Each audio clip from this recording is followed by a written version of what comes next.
안녕하십니까. 오늘은 증권투자론 9주차 강의를 진행하겠습니다. 8주차에서는 이제 중간시험을 봤고요. 이제 그 중간시험 이후 기간부터는 경제 분석 를 시작해서 그 종목을 선택하는 것과 매매 시기를 결정하는 공부를 하겠습니다. 그러니까 우리가 이제 공부하는 내용이 크게 이제 네 덩어리예요. 네 덩어리. 그래서 첫 번째가 증권의 개요고, 증권의 개요, 뭐 증권거래제도, 증권시장 뭐 이런 거를 공부했고요. 그다음에 두 번째 큰 덩어리가 증권시장 정보입니다. 그래서 주식 시세표부터 해서 주가지수 이런 것들이고, 그 다음에 이제 세 번째 덩어리가 그 종목을 분석하는 거고요. 종목을 분석하는 거고, 그 다음에 네 번째 덩어리가 매매 시점을 분석을 하는 겁니다. 그래서 그 지금 경제 분석은 종목을 분석하는 내용이 되겠습니다.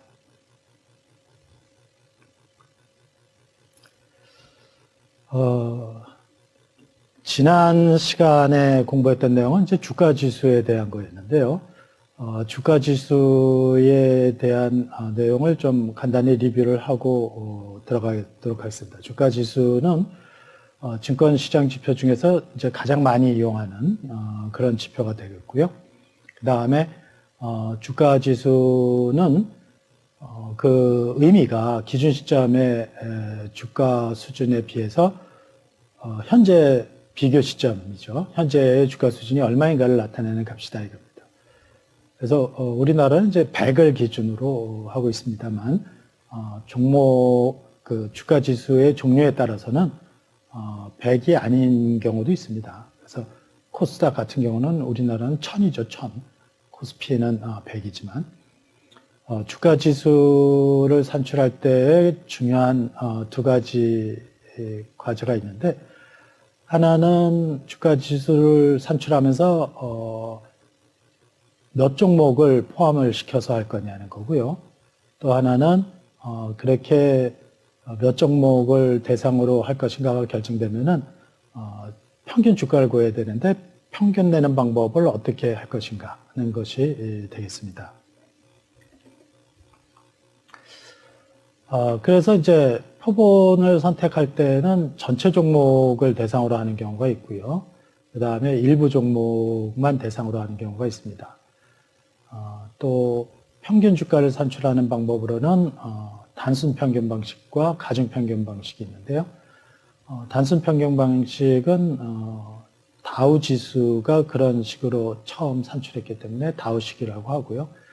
가중 평균 방식은 시가총액을 가중치로 사용한다고 해서 시가총액식이라고도 합니다. 여러 주가 지수들이 있는데 그 기준 시점이나 표본 크기, 평균 방식이 달라서 어떤 거는 뭐 2만, 3만 막 이런 주가 지수도 있고요. 그 다우 지수처럼 또 코스닥처럼 600, 700 이런 것도 있고요.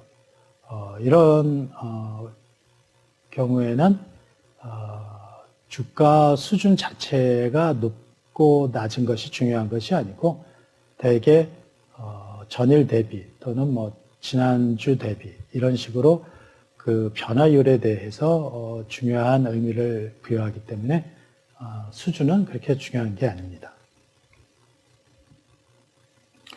이번에 그 학습 목표를 이제 설명을 드리면은 우리가 이제 후반에서 첫 번째 하는 게 이제 종목 분석이라고 했죠. 그리고 그 다음에 이제 시점 분석이고요. 그럴 때에 종목 분석을 하는 그런 기법을 기본적 분석이라고 합니다. Fundamental Analysis라고 하죠. 그래서 그러면은 종목 분석을 할 때에 그 처음부터 어느 종목을 분석하는 것이 아니고 큰 범위로 이제 경제 분석을 먼저 하고요. 그 다음에 산업 분석을 하고 그 다음에 기업 분석을 하고 이런 식으로 이제 큰 범위로 해서 조금씩 좁혀 들어갑니다. 그래서 이번 9주차에서는 경제 분석을 공부를 하는 거죠. 그러면은 경제 분석에서는 어떤 내용을 공부하게 되는가를 설명을 하면은 첫 번째가 경기 변동과 주식 장세, 그러니까 경기 사이클, 경기가 이제 호황 불황이 있잖아요. 그러니까 지금이 호황이냐 불황이냐는 것을 판단을 하고, 또 그런 경기 변동이 주식 장세랑 똑같이 움직이지는 않습니다. 그러니까 주식 장세가 선행 지표여가지고 주식이 먼저 움직여요. 그래서 그런 경기 변동, 실물 경기 변동과 주식 장세가 어떤 관계에 있는지를 한번 설명을 하도록 하고요. 그 다음에는 거시경제 변수, 금리, 환율, GNP, GDP, 또 고용률, 여러 가지들이 있는데 그런 거시경제 변수와 주가의 관계를 살펴보도록 하겠습니다. 그래서 학습 목차도 이런 식으로 구성을 했습니다. 그래서 첫 번째, 기본적 분석이란 무엇이냐? 우리가 이제 기본적 분석의 첫 단계를 들어가는 거기 때문에, 그리고 이제 기본적 분석의 체계를 보고, 그 다음에 경기 변동을 나타내는 경기순환 사이클을 공부하고요. 그 경기순환과 주식 장세의 관계, 그 다음에 주식 장세의 특징을 보고, 그 다음에 거시경제 변수와 주가의 관계를 보겠습니다.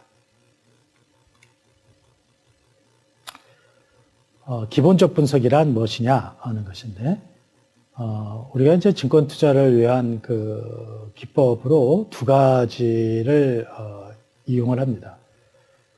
그래서 첫 번째 방법은 투자 종목의 가치를 분석해서 저평가되었다고 판단된 종목을 선택하는 기법이에요. 이거를 이제 fundamental analysis라고 합니다. fundamental analysis. 그래서 삼성전자. 그래서 삼성전자의 가치를 분석을 해요. 그래서 삼성전자의 가치는 7만 원이다. 이게 확인이 됐으면은 지금 시장에서는 6만 원이다. 이러면은 7만 원의 가치가 이제 6만 원에 형성이 되어 있다는 거 아니에요? 그러니까 저평가된 거죠. 그러면 그때 산다. 이런 얘기죠. 이런 방식으로 종목 투자를 하는 것이 기본적 분석입니다. 또 하나는 이제 종목 분석보다는 차트를 보면서 우리가 주식 관련 서적을 보면은 표지에 이렇게 차트가 나와 있는 경우가 많잖아요.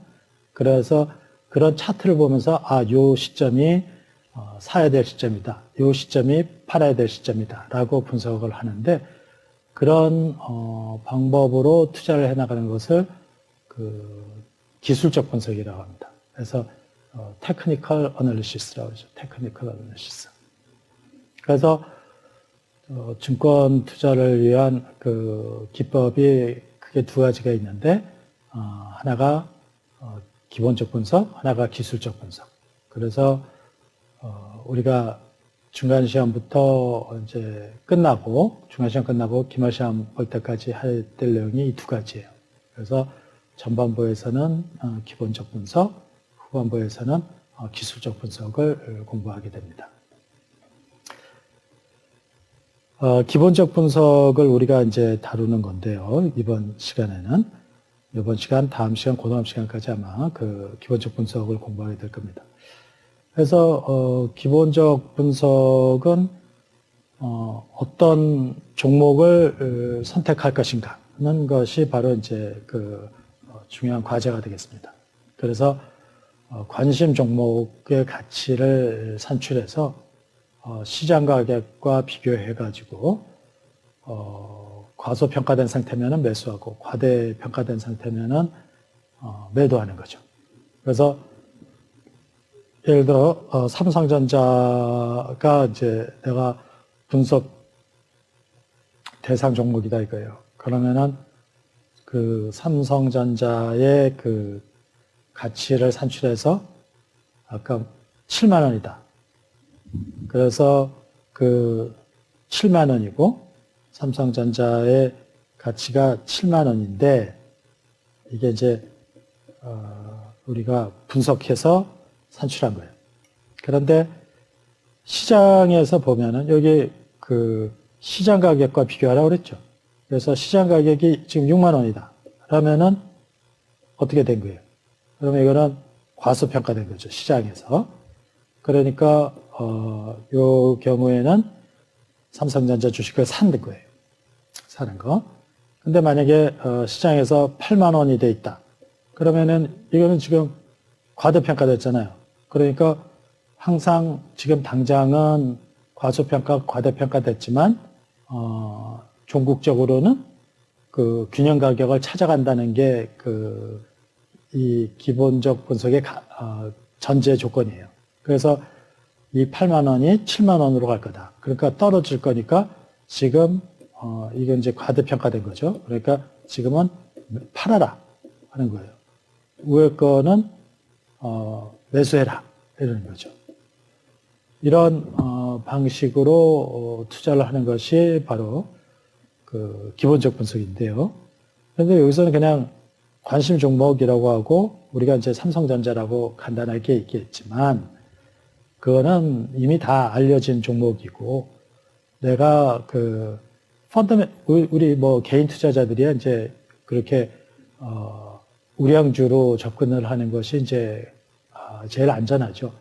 그런데 이제 펀드 매니저들이나 큰 수익을 목표로 하는 사람들은 종목을 발굴해야 된단 말이에요. 그러니까 이렇게 관심 종목을 바로 한눈에 알 수가 있는 게 아니죠. 그러니까 그때는 이렇게 경제 분석, 산업 분석, 기업 분석의 순서로 들어가면서 지금 우리의 경제가 어떤 상황이냐. 그리고 이런 상황에서는 어떤 산업이 좋으냐. 그리고 그 산업이라는 것은 이제 같은 제품을 생산해내는 여러 기업군을 말하는데요. 최종적으로는 기업군에 투자하는 것이 아니고 우리가 종목을 선택을 해야 되잖아요.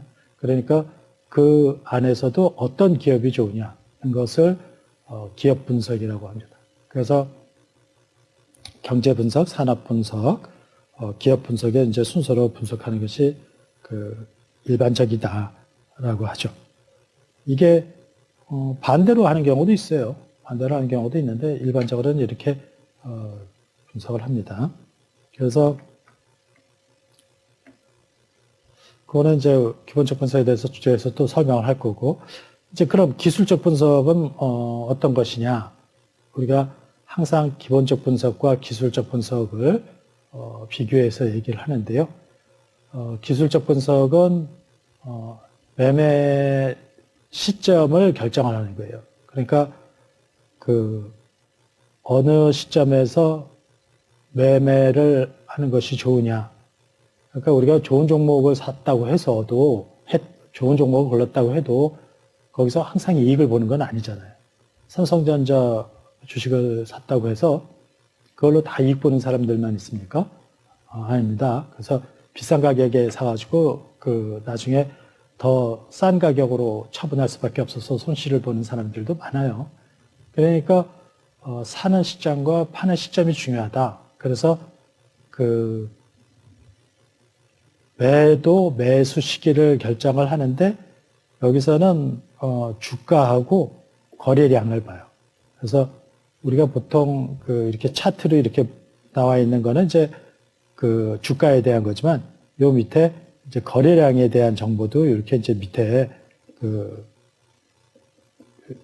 나중에 차트를 보면 이런 식으로 이렇게 밑에 거래량에 대한 막대 그래프가 있어요. 위에는 이제 선 그래프로 주가 변동을 나타내고요. 그래서 이런 차트를 주로 분석을 하는 것이 그 기술적 분석이 되겠습니다.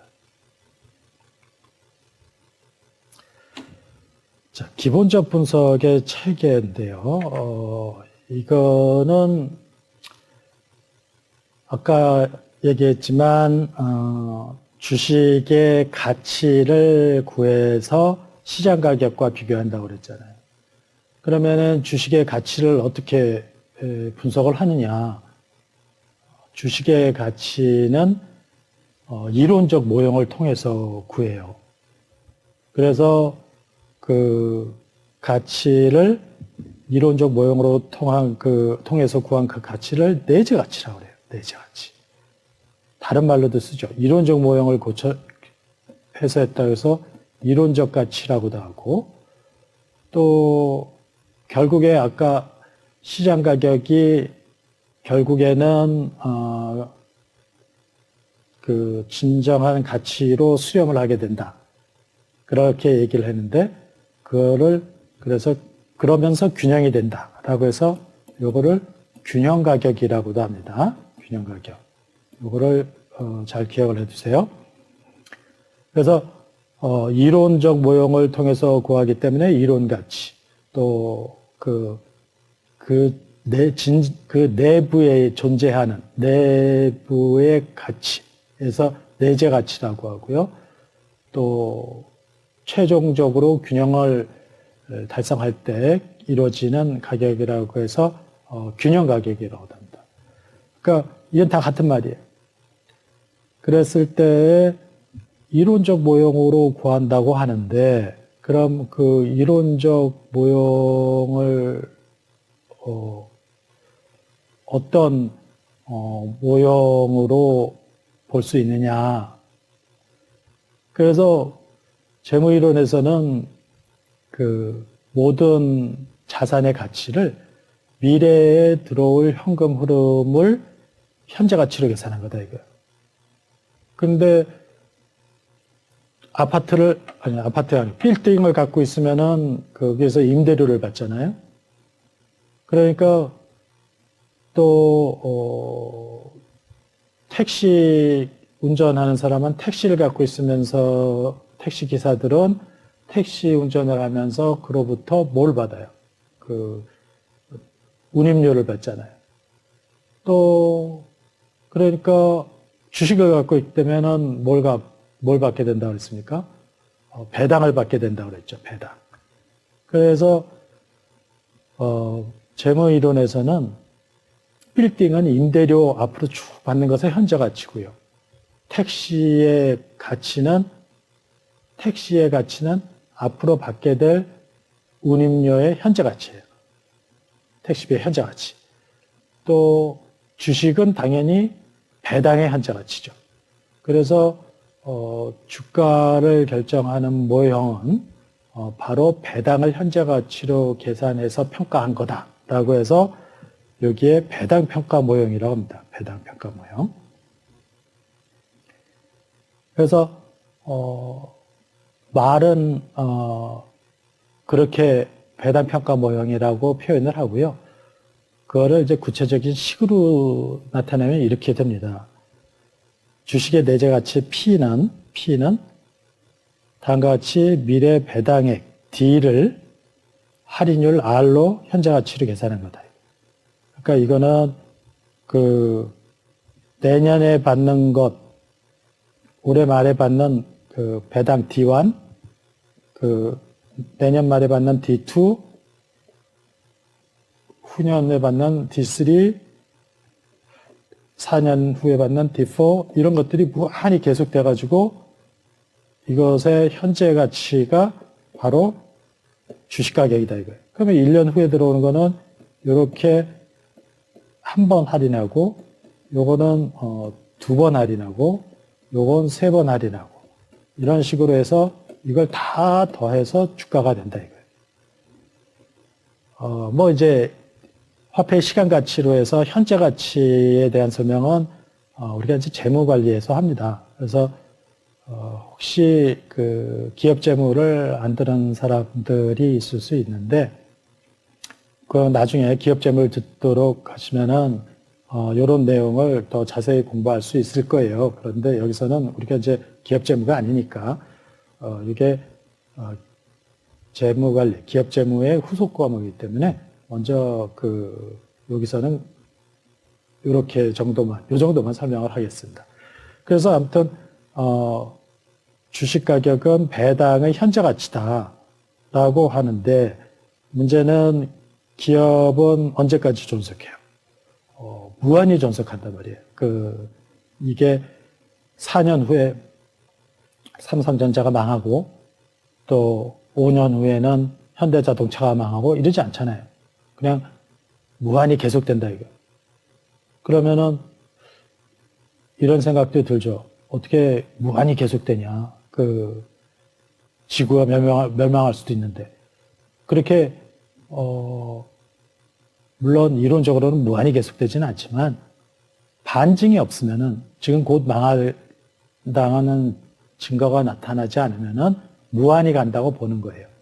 사실 뭐 나중에 무한히 간다고 해도 끝에 가서 금액은 그렇게 얼마 크지가 않아요. 이게 현재 가치 계산하면서. 그래서 이렇게 주식 가격을 구할 때는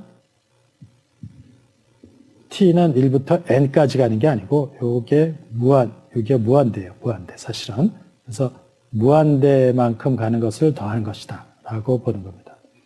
그래서 배당평가 모형식은 이렇게 무한대로 표시하는 게 더 정확하겠습니다. 그러면 이제 뭐 간단하네요. 주식 가격을 구하는 거는 위에 배당이고 밑에 할인율 이 두 가지인데 이게 식으로는 간단하지만 이제 구해내는 과정은 굉장히 어려워요. 그러니까 여기서 이런 걸 구해내면서 노벨상을 받은 사람들이 많이 나오는 거죠. 왜 또 많이 나와요? 한 사람이 받아서 모형을 잘 만들었으면 그걸 쓰면 되지. 그렇지가 않고 이럴 수 있고 저럴 수 있고 이렇기 때문에 모델이 여러분들한테 이제 소개하는 거는 간단한 배당평가 모형식이지만 뒤에 나중에 보면은 여러 가지 다른 모형도 있습니다. 그래서 일단은 요 평가 모형으로 주식의 내재 가치를 구한다고 이해를 하죠. 그러면은 배당과 할인율에 영향을 주는 요인들이 뭐냐? 그걸 보니까 경제적 요인, 산업적 요인, 개별 기업 요인 이렇게 세 가지로 불리기 때문에 기본적 분석도 바로 이런 경제 분석, 산업 분석, 기업 분석의 순서를 따르면서 공부를 하게 돼요. 그래서 경제 분석을 먼저 공부를 하고 그래서 순서가 이렇죠. 그래서 이렇게 경제 분석을 하고 그 안에서 산업 분석을 하고 또 그 안에서 기업 분석을 하고 이런 식으로 이렇게 이제 좁혀 들어가면서 기본적 분석을 공부하게 됩니다. 경제 분석에서는 주로 거시적 경제 변수, 그러니까 경제 변수라고 하면은 바로 금리나 환율, 또 경기 변동, 또 국제 수지 이런 것들이 되겠는데요. 이런 것을 전통적으로 주가에 영향을 주는 주요 원인으로 봤습니다. 그런데 이제 최근에는 거의 많은 나라들이 주식시장을 개방을 하고 또 정보도 거의 동시적으로 활용을 하기 때문에 주가가 같이 움직이는 경우가 많아요. 그래서 각 국가의 주가 간에 주가가 같이 움직이는 것을 주가 동조화 현상이라고 합니다. 주가 동조화 현상. 그래서 우리도 미국의 주가가 움직이면은 거기에 반응을 하고 또 중국의 주가가 움직이면 또 반응을 한단 말이에요. 그래서 우리 주가가 미국이나 중국 주가에 어떻게 얼마만큼 반응을 하느냐 이런 것을 연구하는 것이 이제 최근에 많이 수행되고 있는데 그것을 바로 이제 주가 동조화라고 합니다. 주가 동조화. 그래서 요즘은 경제 분석에서 그런 내용도 공부를 하게 되죠.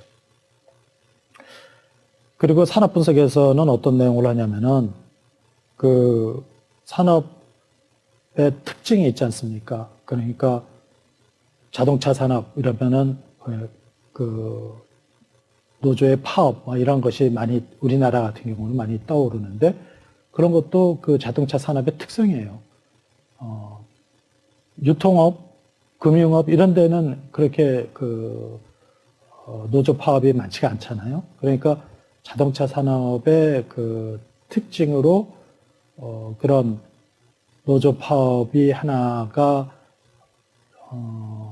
드러나는데 그거는 이제 좀 부정적인 거지만 또 좋은 것도 있죠. 긍정적으로 그런 것을 통해서 산업의 경쟁력, 또 산업의 수급 구조, 또 그 산업의 그 수명 주기, 또 산업의 그 수익성, 비용 구조 이런 것들을 분석해가지고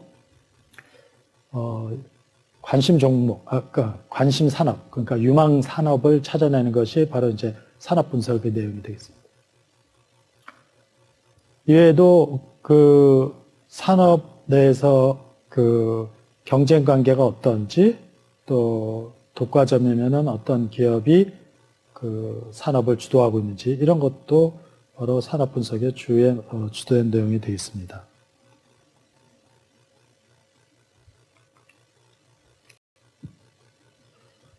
그 다음에 이제 그 기본적 분석의 마지막 단계로 기업 분석을 공부하게 되는데요. 기업 분석은 예를 들어 자동차 산업을 분석을 했다. 그러면 그 안에 현대차도 있고 기아차도 있고 삼성차도 있고 쌍용차도 있고 이렇지 않습니까? 그 GM도 있고 그래서 그 회사들을 이제 분석을 해야 되잖아요. 그래서 그 기업을 분석하는 것을 기업 분석이라고 하는 거죠. 그래서 그 기업 분석의 그 내용을 보면은 이렇게 두 가지로 구분할 수가 있습니다. 하나는 질적 분석이고요.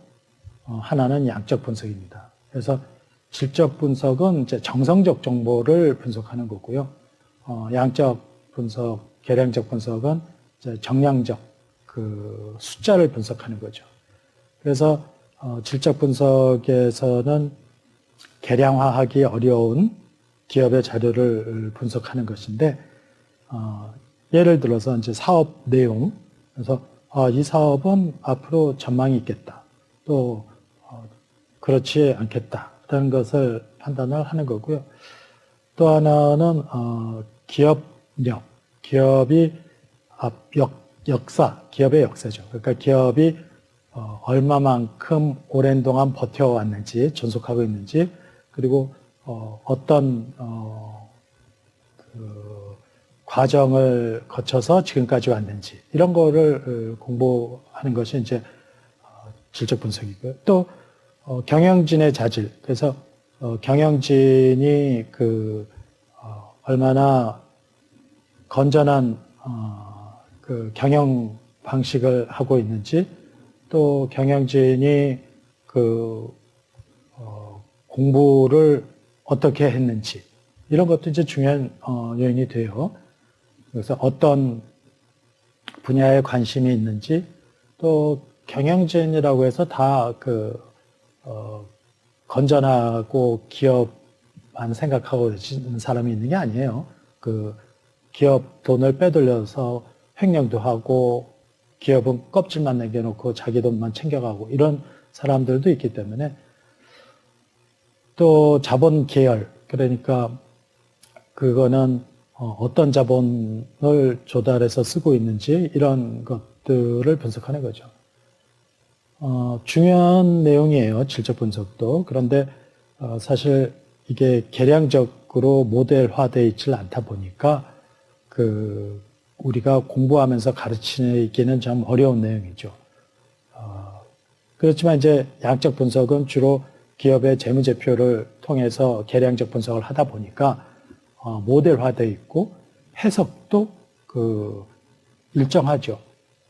부채의 비율이 높으면은 어떻다. 뭐 이런 것도 일정한데, 질적 분석에서는 이런 회사가 좋다라고 말할 수 있는 가 하면은 또 다른 쪽으로는 그렇지 않다고 말할 수도 있어요. 그래서 질적 분석에서는 그 결론에 대한 의견이 일치하지 않을 수 있지만 양적 분석은 그렇지가 않아요. 그래서 우리가 이제 그 강의하면서 공부하는 내용으로는 양적 분석이 주된 내용을 이루게 됩니다. 자, 이제 두 번째 그 내용까지 설명을 했고요. 이제 경제 분석의 내용은 어떻게 구성이 되어 있다고 그랬습니까? 경제 분석은 경기 변동과 주식 장세의 관계를 보는 게 있고요. 거시 경제 변수와 주식 가격과의 관계 보는 게 있어요. 그 중에서 이제 그 경기 변동에 대한 얘기부터 먼저 나누도록 하겠습니다.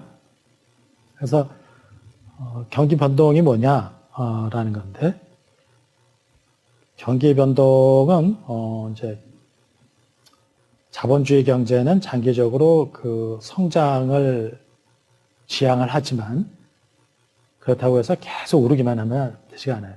그러니까 끊임없이 경기가 상승하면서 또 하락하고 상승하면서 하락하고 이런 식으로 순환적 변동을 반복해요. 또 그래야 그 경제가 탄탄하게 그 자리를 잡는다 이거예요. 우리가 이제 이런 얘기를 그 상징적으로 하는 말이 있죠. 그게 뭐냐면은 하나는 이런 거예요. 그 우리가 햇빛이 그 모든 그 식물의 그 생명력을 불어주잖아요. 광합성을 통해서 하고. 그러니까 햇빛이 있어야 좋죠. 우리도 햇빛이 나면 좋아하잖아요. 그런데 햇빛만 계속 나면은 땅이 어떻게 돼요? 사막이 된다. 그러니까 햇빛만 나면은 사막이 돼요. 그래서 비가 오기도 하고 눈이 오기도 하고 뭐 이러면서 계속 그 땅이 옥토가 되는 거죠. 그러니까 상승만 계속하면은 그게 체력이 탄탄해지질 않아가지고 그 경제가 허약해진다 이거예요. 그러니까 그렇게 경기가 좋은 것만 계속되는 것이 좋은 건 아닙니다. 물론 이제 침체가 너무 길어지면은 그건 더 큰 일이지만 그래서 그 경기 사이클이 필요한 거죠. 필요한 거예요. 그래서 또 이제 그 햇빛과 사막 얘기도 있고 또 하나는 이런 얘기도 있어요. 등산하면서 얘기도 그 계속 산을 가장 빠르게 오르는 거는 계속 가파른 길만 가면은 되는 거죠. 그런데 그렇게 오르면은 못 오르거나 아니면은 그 사고가 나거나 또 그런 경우가 생긴다 이거예요. 그렇지만 이게 오르다가 좀 그 평지도 있고 조금 내려갔다가 다시 올라가고 이런 식으로 올라가야 그 경치도 보고 그 정상을 무난하게 이제 올라갈 수 있다 이거예요.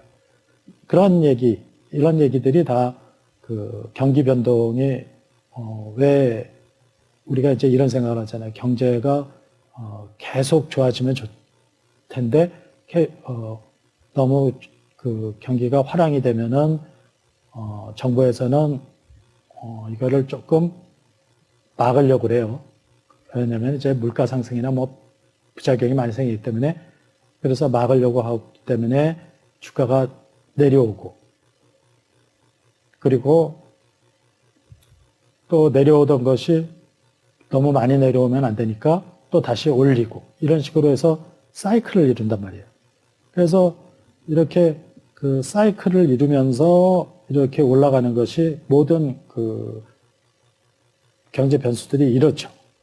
쭉 오르기만 하고 쭉 떨어지기만 하는 경우는 없습니다. 근데 간혹 이제 경제 정책을 잘못 수행을 하면은 이렇게 되는 게 아니라 이러면서 내려간다. 내려가니까 이렇게 되면은 역성장이라고 하는데, 그러면은 그 삶이 더 피폐해지죠. 그러니까 그 적당하게 이런 과정을 거치면서 꾸준히 올라가게 해주는 것이 그 경제 그 정책을 수행하는 정부가 해야 될 일이죠. 그래서 경기 변동은 일단 한 방향으로 이렇게 가게 되면 이제 탄력이 붙어서 쭉 간단 말이에요. 그러다가 안 좋으면은 여기서 조금 조정을 하려 치면은 이게 또 생각보다 좀 더 많이 내려오고 또 그래서 또 다시 올리고 이런 식으로 해서 이런 과정을 거쳐간다는. 그래서 경기 변동은 호황 국면과 불황 국면으로 구성된대요. 그러니까 여기를 이렇게 잘라봐요. 여기 한 사이클이에요, 한 사이클. 그럴 때 요 가운데를 잘라서 여기가 이제 호황 국면이 되는 거예요. 그러니까 호황 국면은 요 앞에서 이제 회복이 되는 단계가 있고요. 그것이 더 탄력이 붙어서 더 올라가는 활황기가 있습니다. 활황기. 그래서 호황 국면은 회복기와 활황기로 구성이 되고요. 불황 국면은 여기서 너무 많이 오르면 이제 여기서 그 정부가 조정을 해요. 그렇기 때문에 조금만 내려오라고 그러는데 조금 내려온단 말이에요. 그게 이제 후퇴기예요. 그런데 이것이 항상 생각했던 것보다 조금 더 와요. 요거는 이제 그래서 침체기라고 합니다. 침체기. 또 이런 얘기를 피셔라는 경제학자가 이런 얘기도 했어요. 우리가 샤워할 때 물을 뜨겁게 하려고 조금 하면은 미지근하다가 뜨거운 물이 나온다 이게. 그래서 이게 너무 뜨겁다 해서 찬물로 하려 주면은 이게 내려가는 듯 하더니 더 생각보다 더 찬물이 나온다 이게. 그래서 설명을 하게 돼요. 이렇게 설명을 하게 돼요. 아무튼 이런 한 사이클이 여기에 회복, 활황, 또 후퇴, 침체 이렇게 네 가지로 구성이 된다. 또 여기서도 여기까지 잘라놓고 보면은 여기가 회복, 활황, 후퇴, 침체 이런 식이 되는 거죠. 이렇게 이제 경기 변동이 이렇게 구성이 되어 있다는 얘기입니다.